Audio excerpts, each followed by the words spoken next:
Mehtas are trying to get connected.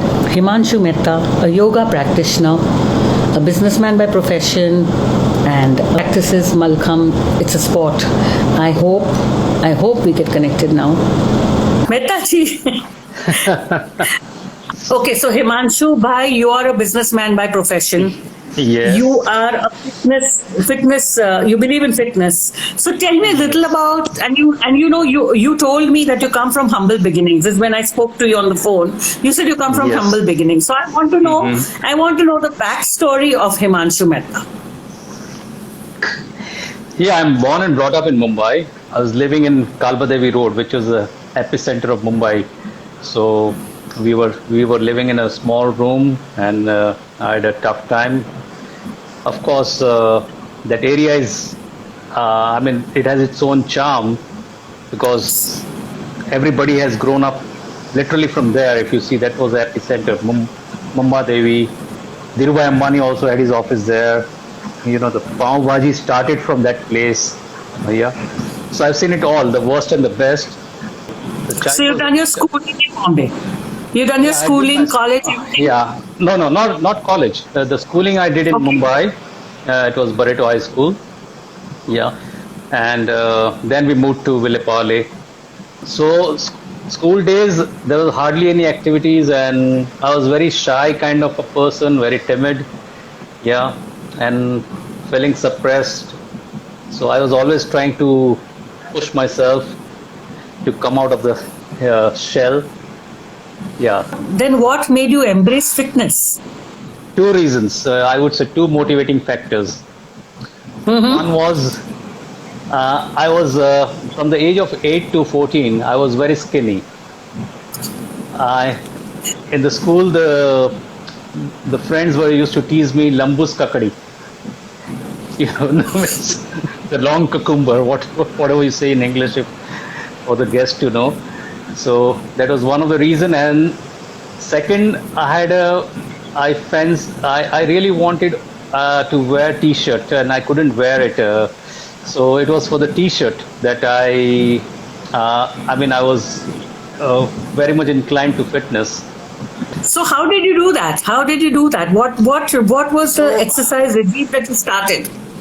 So after the age of probably 14 or so, I started gymming and did a good amount of exercises. And by then we had moved to Vilepale. At the age of 15 or 16, we moved to Vilepale, and then I indulged myself into sports activity. I became more ultra active, and by the age of 16, so in just another 2 years' time, I was fit enough to wear the t-shirt. So the first t-shirt I had was on the age of 16. So I still remember the print on the t-shirt. It was a yellow color t-shirt, and it had printed leader of the pack. So That's nice. That's a very lovely thought. And what a nice t-shirt. Who chose the t-shirt, by the way? You or your parents? No, myself, of course. Yeah. Wow, that's interesting. And then the journey continued, and you have been now, exploring new hobbies and new activities. You have even done golfing, biking, kayaking, paragliding. I mean, what made you do all those kind of fitness activities? Why did you choose to do all these things? Yeah. No, as I said, I would try to break the monotony. I took up many of the hobbies like swimming and cycling, and then later on I upscaled it to paragliding and karate. I mean, whatever I could fancy, I would pick it up. And but that's okay, because the more you experiment, you actually come down to what you really want to do in life, and it leads you somewhere. It sort of takes you somewhere. And if I'm not wrong, you even tried hypnosis. Yes, what was the story of hypnosis? Yeah, that was a wonderful art and science, I would say, and I would always miss in my life. Hypnosis was an amazing experience. I fancied hypnosis because whenever I used to pass by Opera House Theatre, I used to see a poster, hoarding of Dr. Sarang, and with his crystal ball, and I fancied. I'm talking about as a child, so I just walked into his office, and I said, I want to learn this magical art. He said, how old are you? I said, just about 11. I said, oh, it's too early for you, so you need to come after 18 and all. So luckily, I had a doctor friend at the age of 18, and he had started hypnosis. So I mean, he called me as a subject, and he was hypnotizing about another 6 or 8 of them. So I would say in a way I cheated on him, because I pretended to be hypnotized, but I was analyzing him, how he was doing it.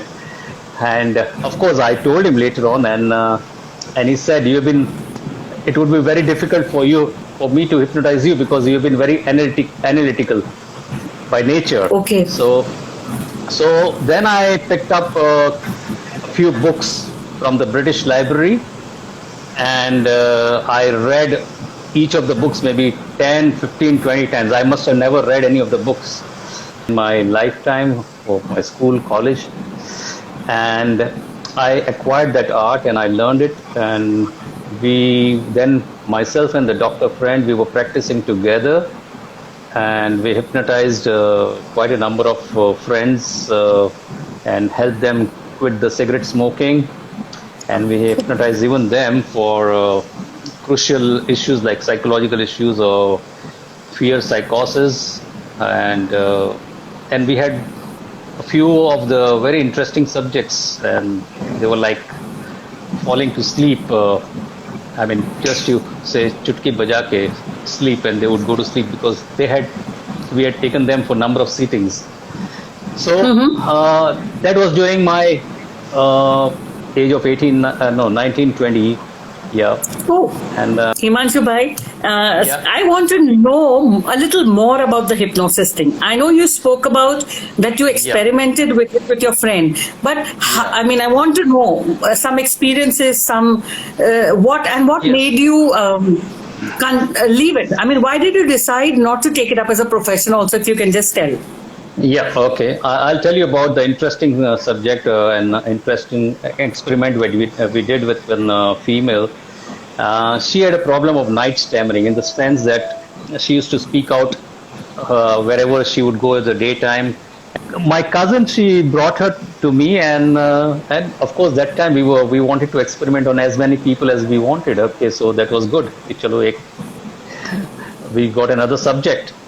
So I spoke to my doctor friend, and we said, okay. So we hypnotized we successfully hypnotized her.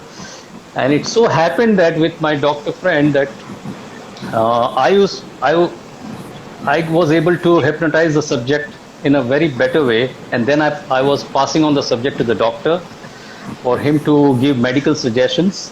Okay. So this girl, we could take her right up to she was probably of the age 20, and we performed the age regression.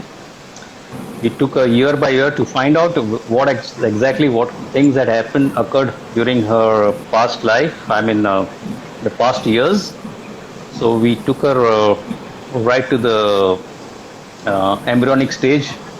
Okay, and then of course we took her to the past life also.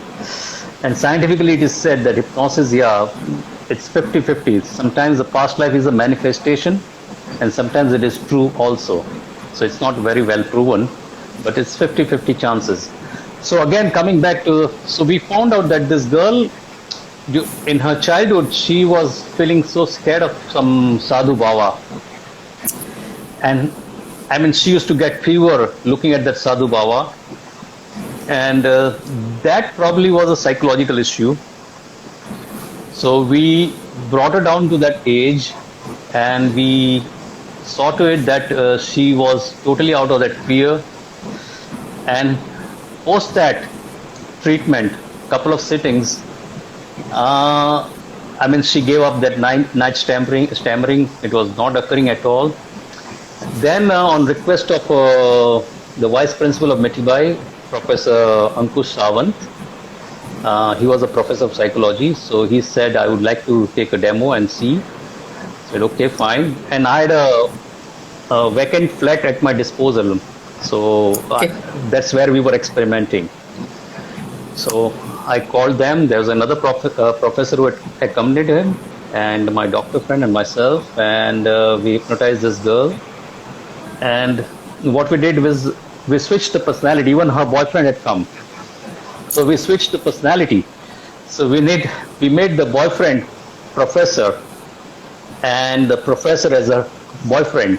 So we took her in a deep trance, and it takes about, it can be 1 hour to 3 hours to take somebody in a deep trance. Really? Okay, and yeah. So each session would stick in 4 to 5 hours. So that was one of the reasons that I had to leave it. I'll come to that later. But yeah, so this, so we first called the boyfriend, who was, I mean, to her we had told her that he's a professor. So we woke her up and we said, see, look who has come. And she was acting as if a nice student, and she was respectfully greeting the boyfriend. Hello, sir. Good evening, sir. How come you are here, sir? And she very formally she started talking with the boyfriend as if he's a professor. Then again we put her back into a trance, and then again we called the professor. So when we called the professor and we woke her up, and she was blushing. You can imagine the way a girl meets a boyfriend, how she would blush and all. The professor felt shy and he ran out of the room. He could not stand it. The kind of expression. Okay. So Very interesting, was, because yeah. I would love to ask you this question while you're talking about this, that you can you hypnotize somebody? Because hypnosis is something that we fear. We think that somebody can hypnotize us. No, So I can would somebody say, be yeah. hypnotized? No, there has been a misconception. People, I mean, associate many other things with hypnosis, and they say, okay, somebody mesmerized me and took away so and so, but the reasons are something very different. Nobody can ever be hypnotized without 100% consent. Supposing if I want to hypnotize you, you should be 100% willing. And you would be willing to the extent that you really wanted to be hypnotized. Okay. The scientists have, they conducted experiments giving a loaded gun also in Western countries. Loaded gun, and asked the subject to shoot. But it had never happened. Okay. No one can be hypnotized without one's consent or 100% willingness. That's one thing. And hypnosis is completely scientific. Okay. It's nothing like a black magic, what people talk about it. Yeah. So why did you decide not to continue in this profession? No, it was a very much time consuming activity, and I had I was a science student. So as I said, I was coming from a humble background, and so I wanted to take up a job or a profession to start earning for the family. So I gave up and I graduated myself, and so in one way you can say baap kamai se aap kamai pe aa gaye, so then yeah, so then you have to carry on with whatever you can make a living. So then when did you choose to become a businessman then? When did you work for some companies or something? No, we had a small, joint family business for paperboard packaging, and so I joined the family business and started in my own way to add some more, more activity of business. So that's how it. Then we had a separation. Yeah. So. Wow, that's very interesting. Now tell me, how did yoga and Surya Namaskar on the beach happen? I came on Juhu Beach. I came to live on Juhu Beach in 2011, and that those days I was passing through turbulent times. It was like a tsunami in my life, but that place gave me immense peace, and I, despite of all the difficulties, I never had a sleepless night. So I mean, and morning I would take a walk on the beach, and I was feeling so nice and refreshed, and so I thought of giving back something to the society as a kar seva, so, and I used to see people running and doing various kind of activities, but what they were lacking all the time, what I saw was flexibility and serenity, which is very much required. So then I thought of starting yoga and Surya Namaskar. So I started as 6 years ago. So it's coincided with our first International Yoga Day in 2014. So that's when I started. So I prepared a nice mantra music, and in the sound recording studio we spent about 16 hours. And while recording that music, I was personally doing the Surya Namaskar, testing it out whether it can be performed by the average person or a novice. And it's that's it took 16 hours to prepare that. So that was a 108 Surya Namaskar music. And then so every Saturday, as a community service, we conduct the Surya Namaskar practice, and it's ongoing from 6 years. And I So this happens where, Himanshu bhai? Sorry? Where does this happen? The Surya Namaskar? Yeah, it's right outside. I mean, the Novotel, next to Novotel, and either we do it inside the yoga park, and or outside the yoga park. I prefer doing it outside if there is a low tide, because I call it as a Panch Mahabhut. So all the 5 elements of cosmos, and that place is very, I mean, I find very auspicious, and it's right. I mean, if you look at the sea, it's a U shape, or you can say like a horseshoe, and we are in the center of the horseshoe. So I find very much auspicious over there, and whenever we have performed on the beach at that particular spot, it has spiritually elevated us. Wow. So this Surya Namaskar and yoga, there are a lot of thought processes around it. Like Surya Namaskar, they say 108 is what you should do. Some say, what would you say if I were to start doing Surya Namaskar and I wanted to do it in a day? How many is minimum that one should do? The minimum I would strongly recommend. There's a doctor in US who is a head of the cardiology department, and he's a doctor to President of United States, and he recommends 3 Surya Namaskars in a day, and he's written in his book that even with 3 Surya Namaskar you can reverse the blockages of heart. Yeah, it's written in the book. So Dr. Dean Orleans, I forgot the name. Yeah, Dr. Dean Orleans, I believe. So it's written in his book that only 3 Surya Namaskars proper, if you do it, it can reverse the blockages. But when you say 3 Surya Namaskars, I want to understand, because when you do a Surya Namaskar, you do it with one leg and then you do it with the other leg. Is it called a set, or is if you do it with the left leg first, it is called 1, or if you do it with the left and the right leg, it is called as 1 Surya Namaskar? No. When you do it with your left leg, it's 1. The right leg is the second one. So that's how it is. Now we have what I have devised is we have 3 versions of Surya Namaskar. The first one we used to do was 108 Surya Namaskar. We used to do it in 80 minutes, and that was like I would say more of a cardio, because you don't get enough time to really take focus within. So and each Surya Namaskar is like consisting of 12 poses. Okay, so when you say 108 in 80 minutes, each cycle of 12 Surya Namaskar will be like 11 minutes or 9 minutes or 6 minutes.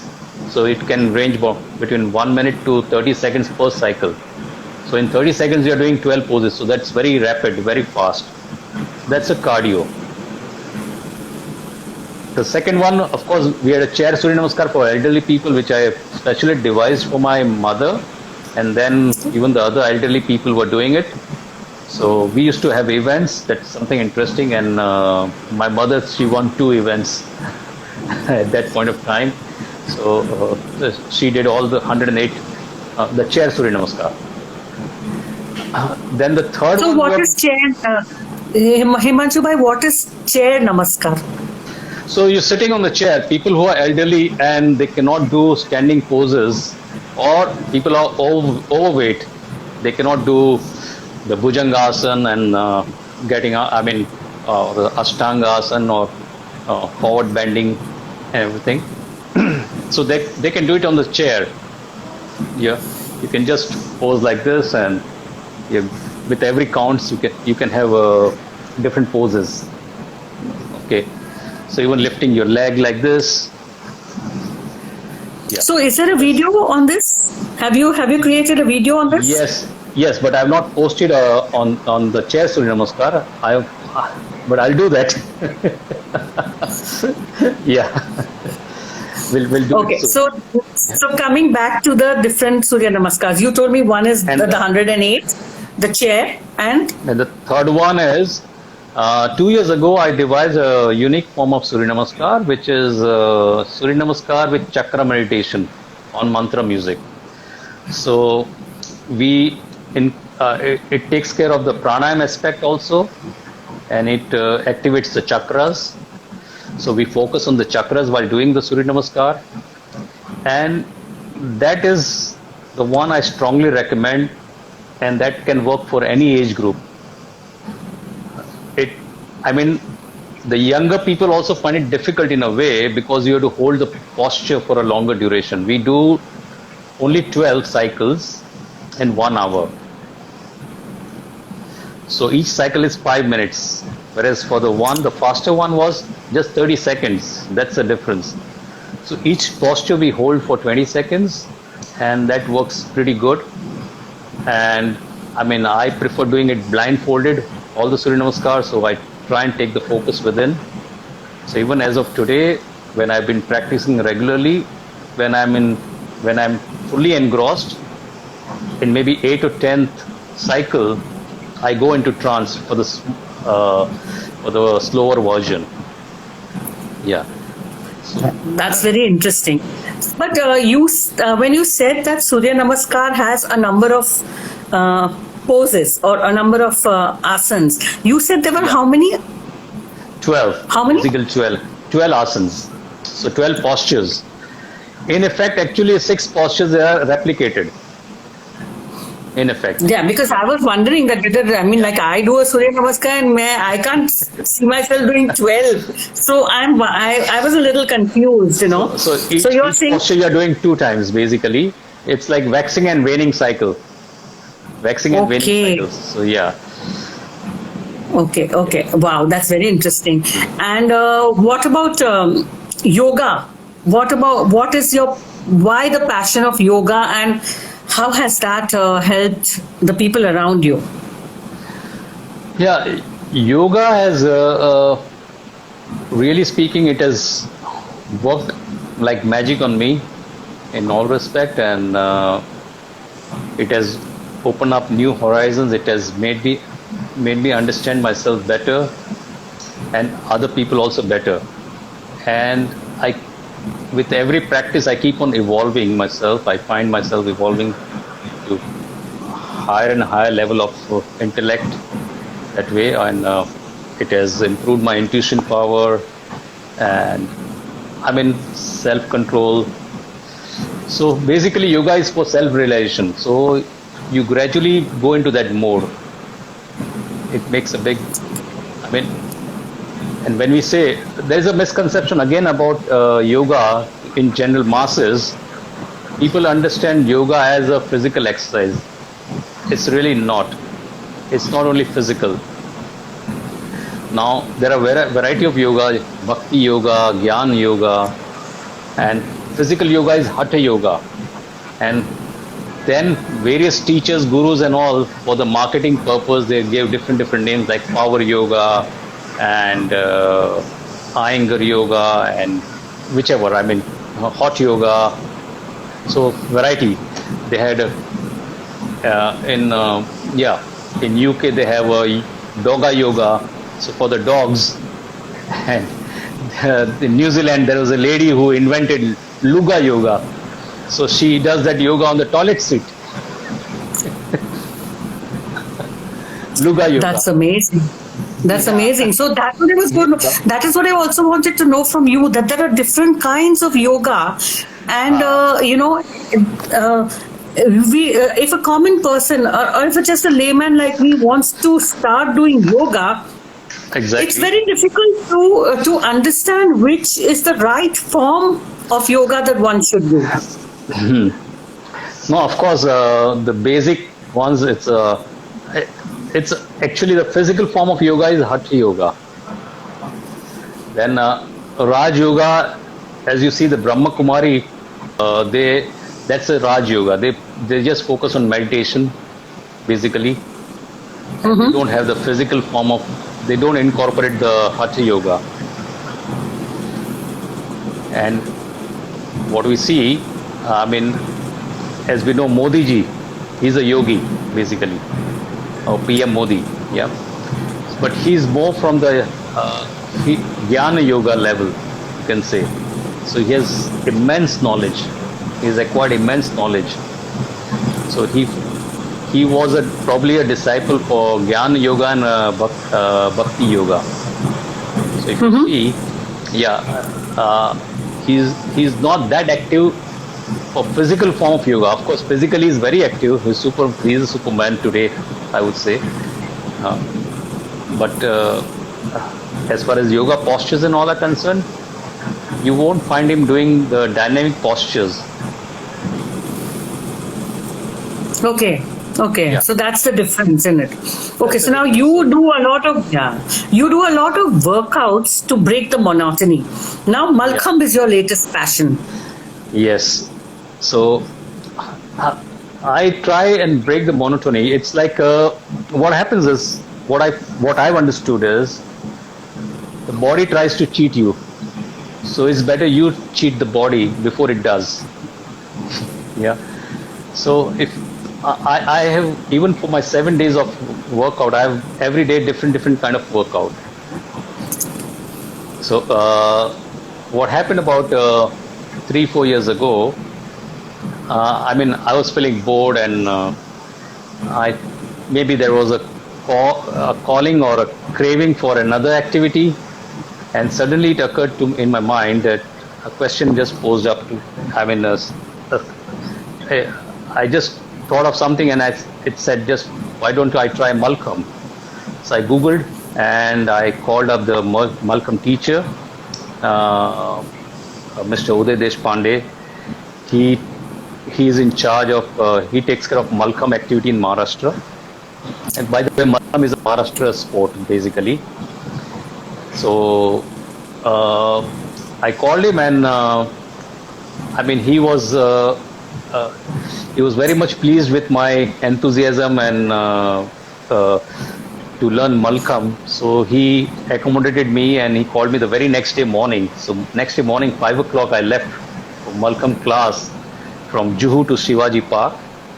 Okay, and the very first day he made me climb up and I could literally climb up, and then he said, yeah, you can do fine. And very next day he made me climb another 20 feet. So, and that I went on for 1 month over there, and then I learned at other place in Santa Cruz. Then 2 years ago we had inauguration of Malkham for the first time in Juhu. It was inaugurated by Mr. Prakash Hinduja. At the time we had a flag hoisting ceremony for Juhu Citizen Welfare Group. So and from 2 years we have Malkham in Juhu for open for the practice for other people as well as for myself. So now I do Malkham twice a week. It's amazing workout. It drains you out like anything. 2 minutes of Malkham is like running 5 to 10 miles, I would say. Yeah, it's so much excruciating. But is it easy to learn? Is Malkham easy to learn? Because it of course it requires a lot of strength. It requires a lot of focus to be able to balance and to to do those poses that we see. But Malkham as a art form, nobody really understands it, very well. It's becoming very popular now in West, in China, because I'm in my Malkham group where I'm associated with them. I think 10 to 12 of them are always traveling, maybe in West or maybe China, maybe Far East. So they are very much in demand. Recently I saw a video where a group did a Malkham in front of the Statue of Liberty in US. So it's that popular, it's becoming very popular. And it's a strength exercise with flexibility. So one can do yogasan also on the Malkham, different asanas, and you don't lose on flexibility. Whereas if you do one does a weight training, then they lose flexibility. The body becomes very rigid. That's a good thought. That's a very lovely thought. If you do weights and if you do that, you are actually losing flexibility. Yes, that's such a lovely thought. Yeah. I mean, I'm of the opinion better to use your own body weight rather than go for any artificial weight. And if you're able to lift yourself, then you're done. What a beautiful thought, that if you're able to lift yourself, you're done. Actually, that's a beautiful thought. Thank you so much. Now tell me something. Who are your inspirations? And what does inspiration mean to you? I inspire people to inspire myself, really speaking. As I say, inspiration is always mutual. So 10 years ago, I met this spiritual guru, and he was Mr. Kulkarni, and he asked me a strange question, but a very profound one. That do you know the purpose of your birth? Why are you on this planet? I was dumbfounded and equally scared also, because I said, no, I never thought about it. It's interesting. So he said, you're born to inspire. And I kept on thinking, why was he telling this? And then I discussed just with my son, and my son designed a logo for me, I for Inspire. I for Inspire. So ever since then, I try and inspire the people. I mean, I go on the beach or I work out and I help them out, and I very openly discuss with the young or old people, and see to it that end of the day, I end up inspiring each other. So one of the friend, he commented also, he said in Hindi, said, आपको पता नहीं आपने कितनों की जिंदगी बचाई है, आपको देख के काफी लोग रोज एक्सरसाइज करने लग गए. So I said, then of course I'm done, and that was the purpose of it's being served. My purpose is served, and that gives me immense satisfaction. But there must be people who inspire you. There must be some people who inspire you too, now. Yeah, I was immensely inspired by one lady, Tao Porchon. She was, when I saw her doing yoga and dancing, she was 96.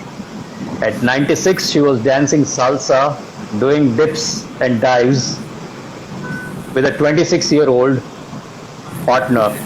Okay. And and she has been a yoga teacher from 70 years, and she was a model before. Unfortunately, last Friday she passed away at 101. Last Friday. Oh Yeah, so wow! sad. Oh, Yeah, oh, oh. but I've seen this. I've seen this yeah, lady's video. yeah.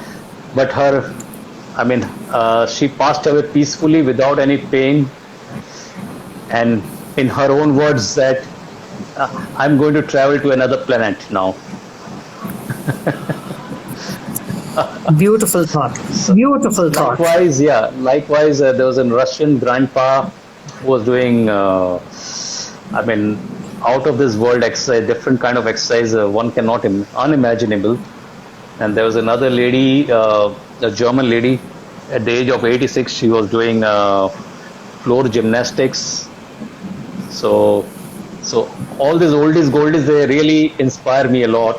And now my inspiration is uh, they call it John Cloud Van Damme. Van Damme is very popular.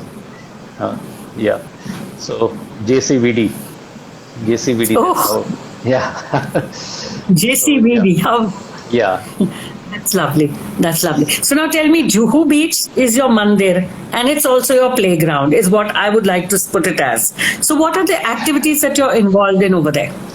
Yeah, Juhu Beach is a birthplace. I would say birthplace of my fitness because I seriously started fitness from 2010 when I came first on Juhu Beach, and ever since then I've been more regular. So So you live around Juhu Beach, right? yes, I live Uh, right on the beach. And I purposely bought that place. I moved in that place from 2011 so that I have no excuse not to step out and not to go on the beach. So I would call Juhu Beach as the world's largest gym, and one can do anything and everything they wanted. You find many people doing crazy things over there, and everything is well accepted.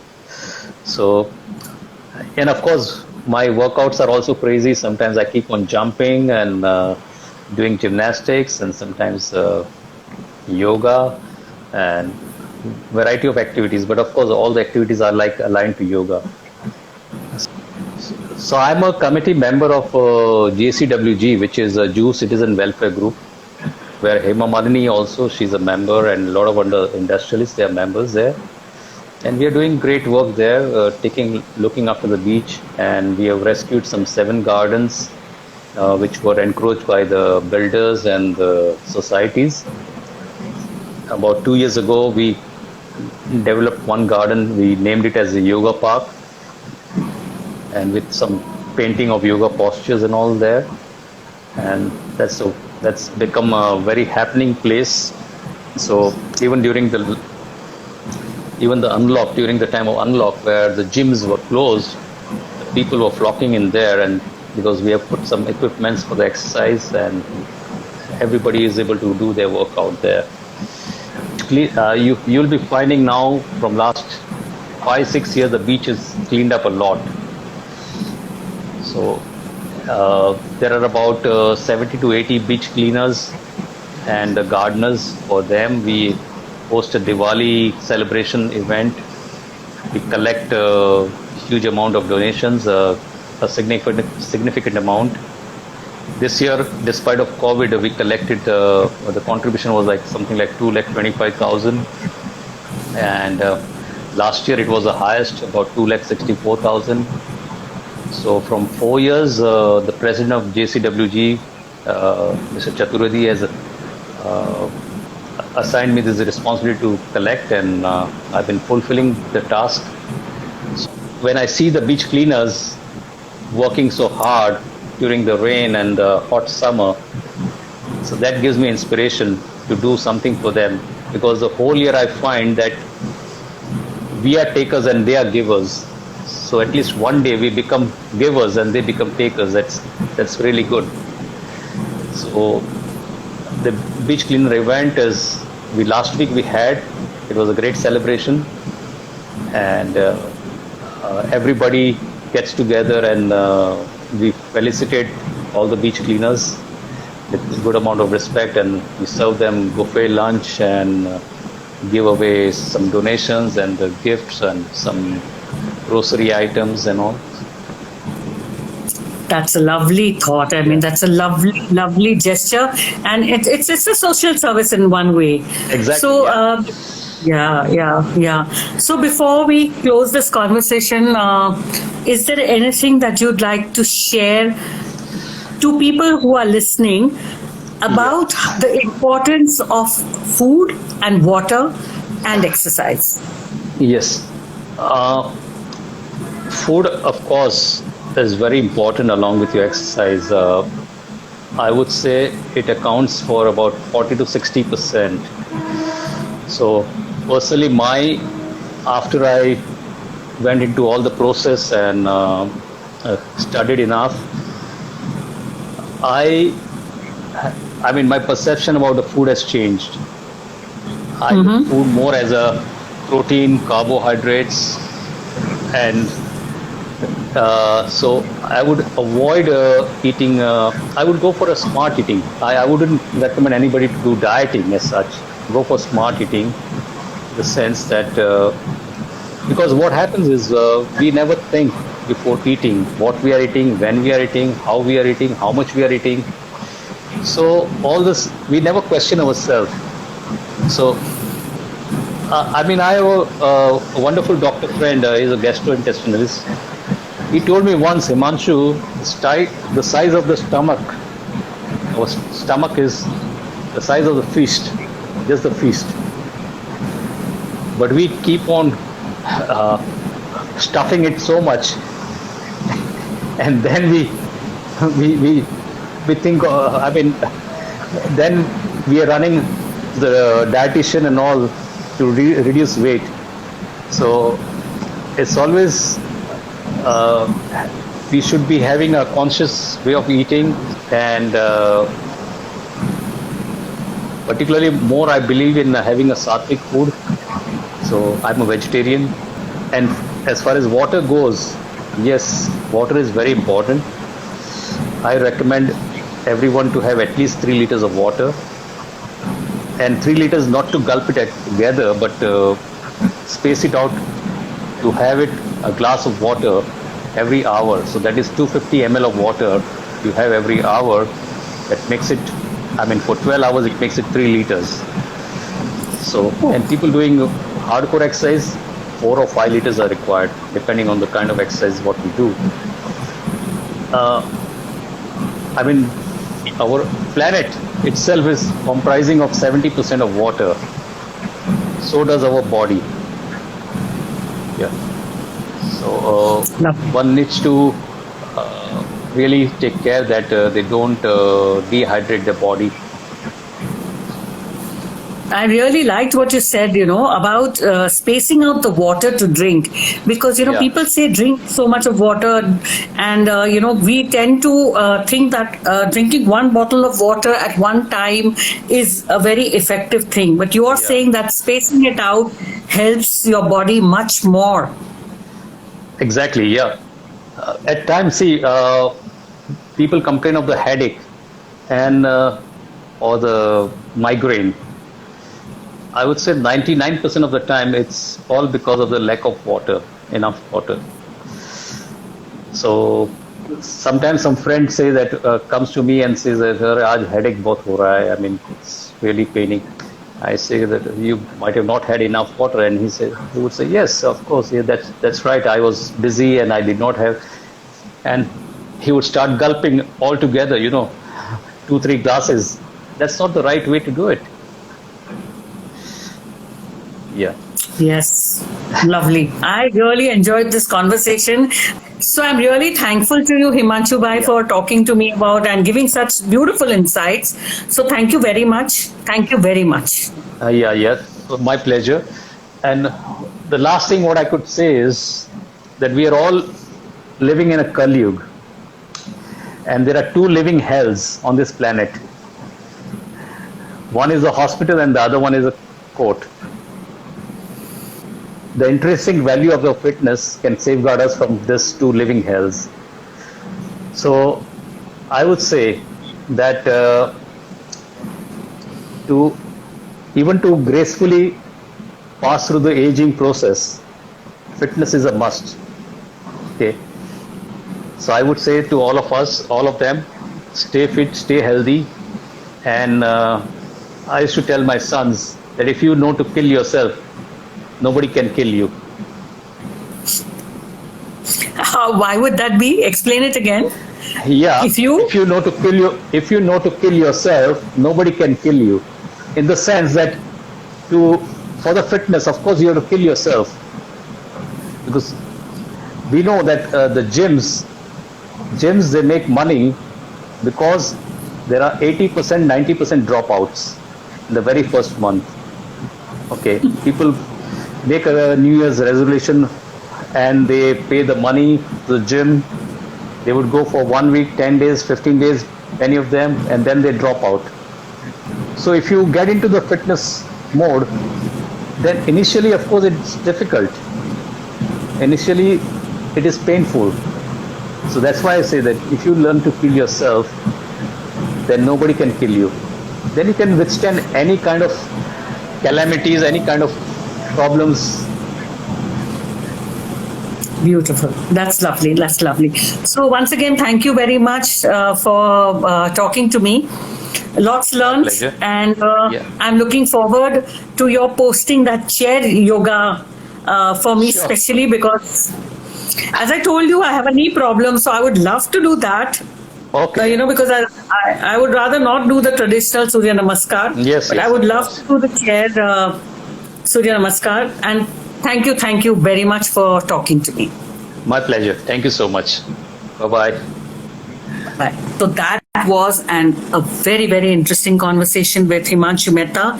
A lot of good points about how you can do the best for yourself, for your exercising routines, yoga. He has explained Surya Namaskars to us. I think there's a lot that we can learn from this conversation. So please listen to this conversation again. There are lots and lots of tips and lots of information. And thank you for listening. See you soon.